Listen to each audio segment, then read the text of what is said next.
السلام عليكم ورحمة الله وبركاته.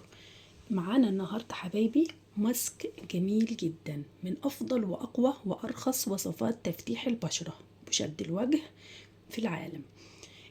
معانا وصفة بسيطة جدا ورخيصة، أرخص وصفة تعتبر، لأن مش هنستخدم فيها غير عنصرين بس موجودين عندنا في البيت. عندنا بياض البيضة والنشا، مش هنستخدم فيها غير بياض البيضة والنشا بس. بتدينا تبييض جميل جدا وبتشد الوجه. وصفة سريعة وبسيطة وموجودة بكل بيت. حافظي على بشرتك، بشرة شابة ووجه مشرق ونضر. نبدأ مع بعض الوصفة ويا رب بإذن الله تعجبكم.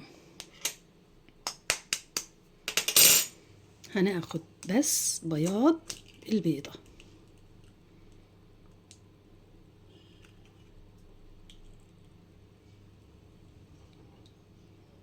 بس كده، احنا مش محتاجين غير بياض البيضة. بياض البيضة وهنضيف لها معلقة النشا. صلوا على الحبيب عليه أفضل الصلاة والسلام.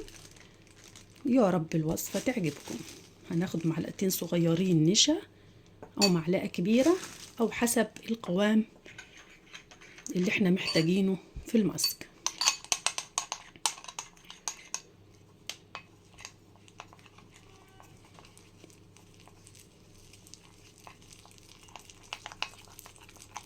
نخلط الماسك كويس جدا.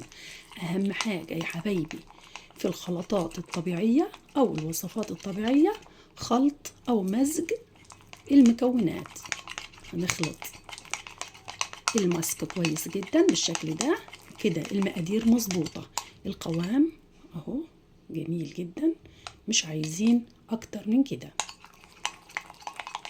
هنخلط المكونات كويس جدا بالشكل ده قبل ما نستخدمها على بشرتنا.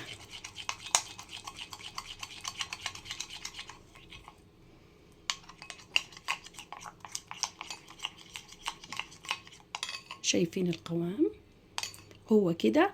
ولما بنحطه على البشرة ونسيبه لمدة 10 دقايق هيجف معانا، هيشد البشرة، بيدينا نضارة ملحوظة ونضارة جميلة جدا.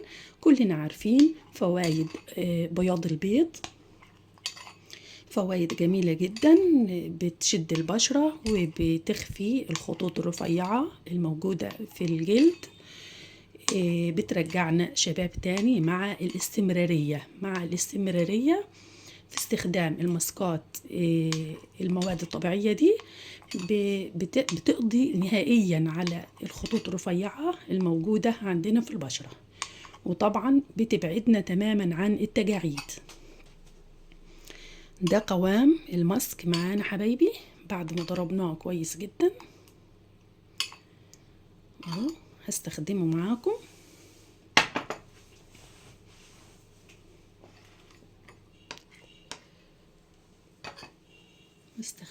على ايدي. هنحطه على بشرتنا بالشكل ده وهنسيبه لمدة 10 دقايق لحد ما يجف معانا.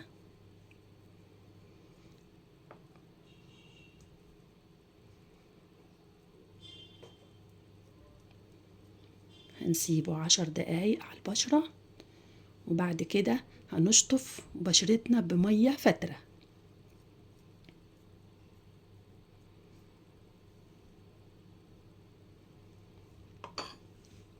بعد ما ينشف معانا هنلاقي بشرتنا بدأت تجف، الماسك بدأ يجف على البشرة. المهم نخليه 10 دقايق على البشرة لحد ما البشرة تتشربه كويس جدا وتستفيد منه. وملحوظة خفيفة حبايبي، أي ماسك بنعمله طبيعي في البيت لازم بعد ما نخلطه كويس جدا نسيبه قبل ما نستخدمه على بشرتنا حوالي 10 دقايق أو ربع ساعة، علشان المواد اللي احنا بنستخدمينها تتفاعل مع بعضها، وبشرتنا تستفيد منها أكتر حاجة.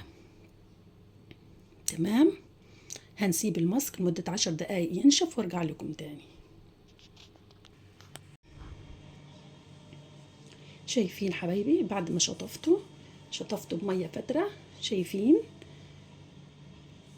في لمعة جميلة كده في الجلد وشدة، بنحس ان الجلد بتاعنا اتشد شوية. مع الاستمرارية بإذن الله هيشيل كل الخطوط الرفيعة الموجودة في الجلد، وهيبعد عننا التجاعيد تماما مع الاستمرارية في الخلطات والوصفات الجميلة دي بالحاجات اللي ربنا سبحانه وتعالى خلقها لنا، فيها كل الفوائد. أحسن طبعا بكتير من الحاجات التانية اللي فيها كيماويات. دي حاجات جميلة جدا بتفيدنا. مع الاستمرارية هنلاقي فرق ملحوظ وجميل بإذن الله، ونحافظ على بشرتنا. يا رب يا رب الفيديو يكون عجبكم.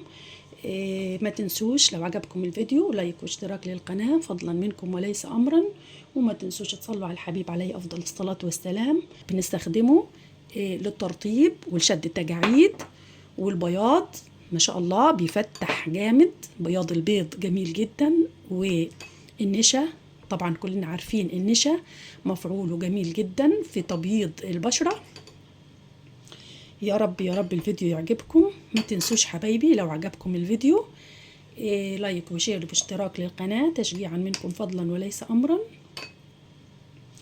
يا رب يا رب الفيديو يعجبكم. ما تنسوش حبايبي لو عجبكم الفيديو لايك وشير واشتراك للقناة تشجيعا منكم فضلا وليس أمرا.